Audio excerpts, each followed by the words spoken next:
Hello दोस्तों, नमस्कार। मैं हूं मनीष नौटियाल और मेरे यूट्यूब चैनल मनु नौटियाल में आपका स्वागत है। देखिए दोस्तों, मैं उत्तराखंड विषय से संबंधित आपके लिए 20 इंपॉर्टेंट क्वेश्चन लेकर आया हूं जो नदियों से हैं। दोस्तों, आपको पता है आयोग नदियों से भी बार बार क्वेश्चन पूछता है कि कौन सी नदी कहां से निकलती है, कौन सी नदी की कौन सी नदियां सहायक नदियां हैं।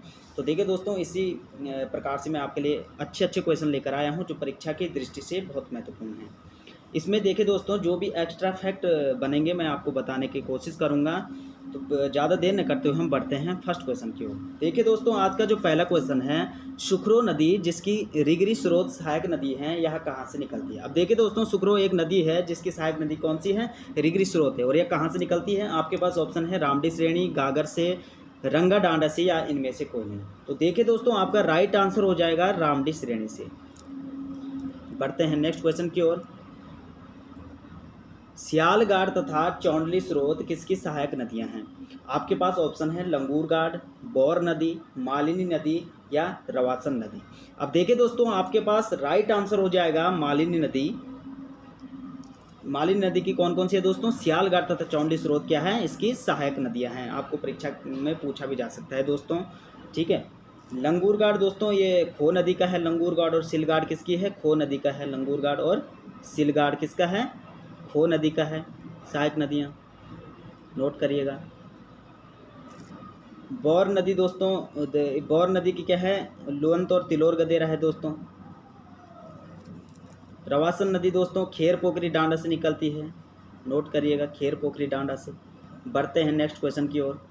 भूरा पाताल चोटी से किस नदी का उद्गम होता है, सरयू का, दाबका का, लोहावती का, या काली नदी का। अब देखिए दोस्तों, आपके पास राइट आंसर हो जाएगा भूरा पाताल चोटी से दाबका नदी का उद्गम होता है, जिसकी सहायक नदी कौन सी है, घेड़खाल। नोट करिएगा दोस्तों, सहायक नदी किसकी हैं, ये घेड़खाल किसकी सहायक नदियां हैं, घेड़खाल सहायक नदी है दाबका नदी का। और अगर हम काली नदी की बात करें दोस्तों, तो लिपुलेख ग्लेशियर के कालापानी गाढ़ से निकलती है, लिपुलेख ग्लेशियर के कालापानी गाढ़ से। सरयू दोस्तों सरमूल क्षेत्र से निकलती है। बढ़ते हैं नेक्स्ट क्वेश्चन की ओर। गौला नदी कहाँ से निकलती है। आपके पास ऑप्शन है गजारिस्तान से, गागर पर्वतमाला से, चोर खाल से, या इनमें से कोई नहीं। अब देखिए दोस्तों, आपके पास राइट आंसर हो जाएगा गौला नदी का उद्गम होता है गागर पर्वतमाला से, जो नैनीताल जनपद में कहीं पे है। अगर हम बात की जाए दोस्तों गौला नदी की, तो गौला नदी में कौन कौन से शहर बसे हैं, जैसे किच्छा। कई बार पूछा जा चुका है दोस्तों कि किच्छा कौन से नदी के किनारे है। किच्छा काठ गोदाम हो गया दोस्तों, किच्छा हो गया काठ गोदाम, और हल्द्वानी हो गया, किच्छा काठ गोदाम और हल्द्वानी, ठीक है। बढ़ते हैं नेक्स्ट क्वेश्चन की ओर। खो नदी की सहायक नदियां कौन सी हैं। आपके पास ऑप्शन है लंगूरगाड़, सिलगाड़, या दोनों, या इनमें से कोई नहीं। तो देखिए दोस्तों, आपका राइट आंसर हो जाएगा खो नदी की सहायक नदियां होती है लंगूरगाड़ और सिलगाड़ दोनों, ठीक है, लंगूरगाड़ और सिलगाड़। अब देखिए दोस्तों, लंगूरगाड़ निकलती है कहाँ से निकलती है, लंगूरगाड़ का उद्गम होता है द्वारी खाल से, द्वारी खाल से, ठीक है। अगर हम सिलगाड़ की बात करें दोस्तों, तो सिलगाड़ का उद्गम होता है कालो का डांडा से। याद रखिएगा दोस्तों, ये परीक्षा की दृष्टि से बहुत महत्वपूर्ण है, ठीक है, कालो का डांडा से। बढ़ते हैं नेक्स्ट क्वेश्चन की ओर। कोटद्वार शहर किस नदी के किनारे बसा हुआ है। आपके पास ऑप्शन है खो नदी, पश्चिमी रामगंगा, सरयू, या गौला। अब देखिए दोस्तों, जो आपका राइट आंसर हो जाएगा, ये मेरे देखने से आयोग ने एक बार पूछ भी रखा है दोस्तों किसी पेपर में, तो इसका राइट आंसर है दोस्तों खो नदी। हमारा कोटद्वार हमारा खो नदी के किनारे बसा हुआ है। और बात की जाए अगर गौला की, तो मैंने अभी बताया था किच्छा काठगोदाम और हल्द्वानी गौला नदी के किनारे हैं, ठीक है। बढ़ते हैं नेक्स्ट क्वेश्चन की ओर। पटनगाड़, गिरियागाड़, मुगरागाड़ किसकी सहायक नदियां हैं। ऑप्शन है काली नदी, कोसी नदी, लोहावती नदी, या पूर्वी धौली गंगा। तो देखिए दोस्तों, आपका राइट आंसर हो जाएगा लोहावती नदी, ठीक है। पटनगाड़, गिरियागाड़, मोगरागाड़ किसकी सहायक नदियां हैं, ये हैं दोस्तों लोहावती नदी की। अगर हम कोसी नदी की बात करें दोस्तों, तो इनकी सहायक नदियां हैं देवगाड़, मनोलगाड़ और सुमालीगाड़, ठीक है। देवगाड़, मनोलगाड़ और सुमालीगाड़ किसकी सहायक नदियां हैं, कोसी की हैं। अब देखिए दोस्तों, यहाँ पर काली नदी भी है, काली की आप जानते हैं सरयू और गोमती हो जाएगा। पूर्वी धौली गंगा भी है और पूर्वी रामगंगा भी काली नदी के सहायक नदियां हैं। अगर हम पूर्वी धौली गंगा की बात करें दोस्तों, तो जैसे लिस्सर, नानदारमा, दारमा और कंचुतिज। कंचुतिज भी किसकी है दोस्तों? पूर्वी धौली गंगा की कंचुतिज। ठीक है, बढ़ते हैं नेक्स्ट क्वेश्चन की ओर। काली और लधिया नदी का संगम कहाँ पर होता है? ऑप्शन है दोस्तों खेला, चूका, पंचेश्वर और इनमें से कोई नहीं। तो आपका राइट आंसर हो जाएगा दोस्तों चूका में। ठीक है, काली और लधिया का संगम कहाँ पर होता है? चूका में। अगर बात की जाए दोस्तों पंचेश्वर की, तो सरयू और काली का संगम कहाँ पर होता है? पंचेश्वर में। सरयू और काली का संगम कहाँ पर होगा? पंचेश्वर में। बढ़ते हैं नेक्स्ट क्वेश्चन की ओर। काली नदी की लंबाई कितनी है? ऑप्शन है दोस्तों 205 किलोमीटर, 96 किलोमीटर, 252 किलोमीटर, 136 किलोमीटर। तो देखिए दोस्तों, राज्य की सबसे लंबी नदी होती है काली नदी माना गया है। तो इसकी जो लंबाई है दोस्तों, ये औसतन कितनी है? 252 किलोमीटर। अगर 136 की बात की जाए दोस्तों, तो ये यमुना नदी की लंबाई है। 136 किलोमीटर यमुना की लंबाई है। ठीक है, अगर बात की जाए 96 किलोमीटर, तो ये गंगा की लंबाई है दोस्तों।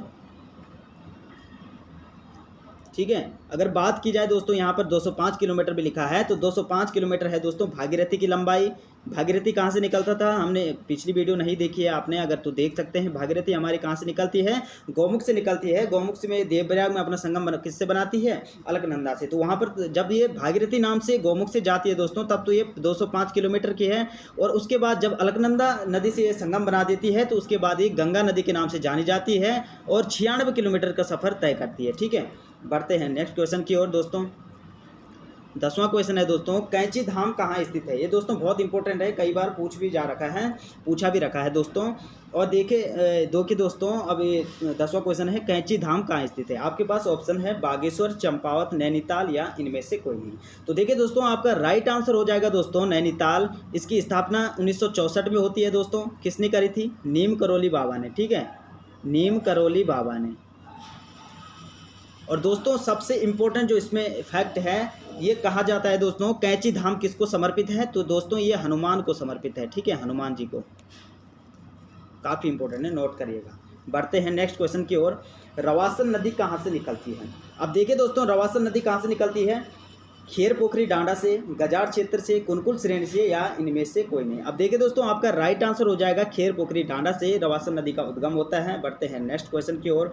लोहावती और काली नदी का संगम कहाँ पर होता है? ऑप्शन है सिरा गांव, चूका में, खेला में या इनमें से कोई नहीं। तो देखिए दोस्तों, आपका राइट आंसर हो जाएगा सिरा गांव में लोहावती और काली नदी का संगम होता है। चूका की बात करें दोस्तों, तो हमने देखा था काली तथा लदिया का संगम कहाँ पर होता है? काली और लदिया का संगम कहाँ पर होता है? चूका में। ठीक है, काली और लदिया का। बढ़ते हैं नेक्स्ट क्वेश्चन की ओर। पनार तथा सरयू का संगम कहाँ पर होता है? ऑप्शन है दोस्तों काकरी घाट, गूंजी या इनमें से कोई नहीं। अब देखिए दोस्तों, आपके पास राइट आंसर हो जाएगा गुंजी में। नहीं, सॉरी दोस्तों, ये गुंजी नहीं होगा, ये होगा पनार तथा सरयू का संगम होता है काकरी घाट में। ठीक है, बढ़ते हैं नेक्स्ट क्वेश्चन की ओर। मानस खंड में सरयू व गोमती नदियों की तुलना किससे की गई है? अब देखिए दोस्तों, आपके पास ऑप्शन है यमुना व गंगा से, अलकनंदा व काली से, गंगा व यमुना से या इनमें से कोई नहीं। तो देखिए दोस्तों, जो आपका राइट आंसर हो जाएगा, मानस खंड में सरयू व गोमती नदी की तुलना की गई है गंगा और यमुना से। मानसखंड दोस्तों स्कंद पुराण का भाग है। हमने देखा था दोस्तों, जिसमें पिछली वीडियो नहीं देखते वो देख सकते हैं, कि गढ़वाल क्षेत्र को केदारखंड कहा जाता था, केदारखंड कहा जाता, और कुमाऊं को क्या कहा जाता था? मानसखंड कहा जाता था। तो उसी स्कंद पुराण के खंड है दोस्तों केदारखंड और मानसखंड, और उसी मानसखंड में क्या है दोस्तों, सरयू और गोमती नदी की तुलना गंगा व यमुना से की गई है। बढ़ते हैं नेक्स्ट क्वेश्चन की ओर। कतियूर घाटी का निर्माण किस नदी से हुआ है? आपके पास ऑप्शन है दोस्तों सरयू, गोमती, रामगंगा या बोर नदी। अब देखिए दोस्तों, आपके पास राइट आंसर हो जाएगा गोमती नदी। आप सरयू मत कर देना। गोमती नदी के कतियूर घाटी का निर्माण गोमती नदी से हुआ है। अगर हम बात करें दोस्तों बोर नदी की, तो इसकी सहायक नदियां हैं लुवंत और तिलोर गदेरा। ठीक है, लुवंता और तिलोर गदेरा। ठीक है, याद रखना दोस्तों, काफ़ी इंपॉर्टेंट है, परीक्षा में कई बार पूछे जा चुके हैं। बढ़ते हैं नेक्स्ट क्वेश्चन की ओर। बैजनाथ किस नदी के किनारे स्थित है? आपके पास ऑप्शन है दोस्तों सरयू, गोमती, खो नदी या काली। तो इसका राइट आंसर हो जाएगा बैजनाथ भी हमारा गोमती नदी के तट पर है। बढ़ते हैं नेक्स्ट क्वेश्चन की ओर। 16वां क्वेश्चन है दोस्तों, 7 पहाड़ियों से कौन सा ताल घिरा है? अब देखिए दोस्तों, खुरपा ताल, भीमताल, नैनीताल या इनमें से कोई नहीं। आपका राइट आंसर हो जाएगा दोस्तों नैनीताल। ये 7 पहाड़ियों से घिरा है, जैसे शेर का डांडा हो गया दोस्तों, मनूरा पीक हो गया, चाइना पीक हो गया, ये सब कहाँ है? नैनीताल में है। ठीक है, बढ़ते हैं नेक्स्ट क्वेश्चन की ओर। मायावती आश्रम किस ताल के निकट स्थित है?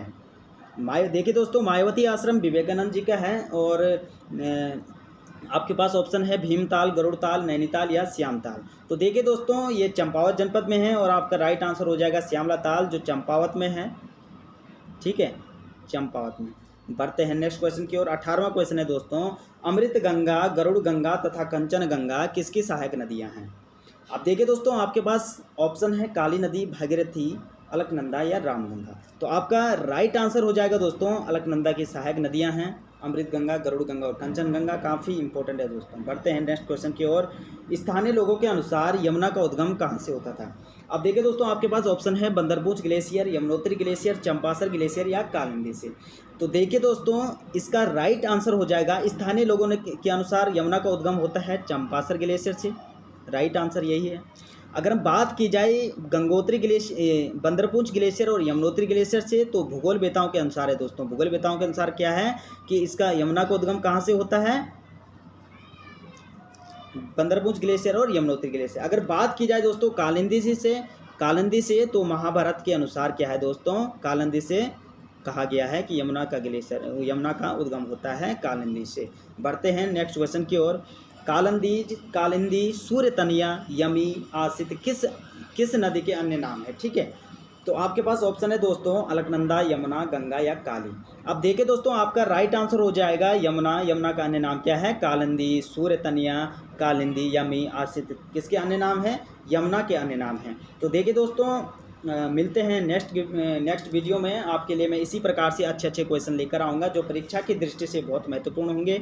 दोस्तों, हम क्वेश्चन तो कर ही रहे हैं, लेकिन जितने भी एक्स्ट्रा फैक्ट बनते हैं दोस्तों, उसको हम यहाँ पर कवर करेंगे। क्योंकि जैसे कोई भी क्वेश्चन आता है उसे हम सिंगल ही नहीं देखेंगे, बल्कि उससे जितने भी क्वेश्चन बनते हैं दोस्तों, मतलब हम कह सकते हैं एक्स्ट्रा फैक्ट बनते हैं, उनको भी हम यहाँ पर देख सकेंगे। मिलते हैं नेक्स्ट वीडियो में, तब तक अपना ध्यान रखिए। Thank you so much.